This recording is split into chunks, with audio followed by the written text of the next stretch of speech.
So let's talk a bit more about blood flow and what can make blood flow. Essentially, you'll hear this again and again throughout this semester, blood will flow from an area of higher pressure to an area of lower pressure. And bulk flow of a liquid or gas is always down a pressure gradient. You'll see this throughout circulatory system, you'll see this in respiratory system and beyond, all throughout Bio 202. So essentially we're saying that blood flow to a given organ is dependent on a pressure difference divided by resistance. So arterial pressure minus venous pressure is the difference between the two. And then vascular resistance, various factors can contribute to impede blood flow, is going to work against it. So blood flow will increase with an increased pressure difference, and it will also increase with a decreased resistance to flow. Or, in more mathematical terms, Poiseuille's equation states that flow is proportional to the radius of a blood vessel to the fourth power times the pressure differential, all over the viscosity of whatever fluid, in this case blood, times the vessel length. And so we can see right here that pressure is one of those factors. And we will look at those other three factors in a few minutes here. What we want you to be familiar with is ways to quantify blood flow, because that's what this lab is really all about. One of these ways is cardiac output.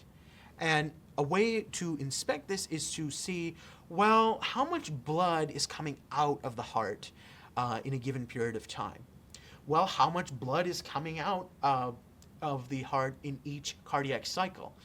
This is called the stroke volume. And what happens is you have blood in the ventricles at the end of diastole. So, about 135 milliliters. And then when the ventricles contract, you have about 65 milliliters at the end of systole for an adult male.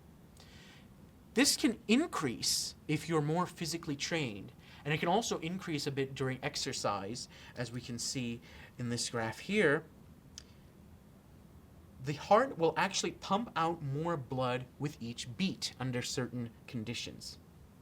And it's important to note here, why do we have an end systolic volume? Well, the reason that you don't squeeze out all the blood, you have 65 milliliters left in it at rest and not zero, is if the ventricle completely empties, it would create a vacuum and you could never really squeeze blood back into there.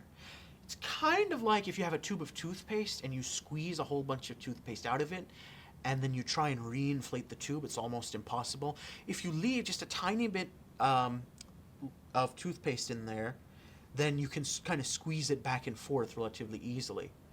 But let's say you try to squeeze everything out and then squeeze a whole bunch of toothpaste back in there. That would be nigh impossible.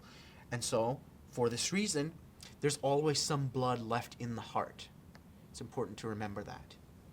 Another thing we want you to keep in mind is, so as I mentioned, cardiac output, which we will discuss in the next segment, is the volume of blood ejected from the left ventricle in 1 minute. You can either calculate this in milliliters per minute or in liters per minute if you divide by 1,000. Another term we'll go over in the next segment is total peripheral resistance, which is the sum of all the resistance to blood flow in all peripheral vasculature in the systemic circuit. And then another thing we'll go over in the following segment is mean arterial pressure, which is the average arterial pressure during one cardiac cycle. These three terms are the most important things for quantifying blood flow, as you will do in lab this week. So that's it for this segment. I think that's about it for today.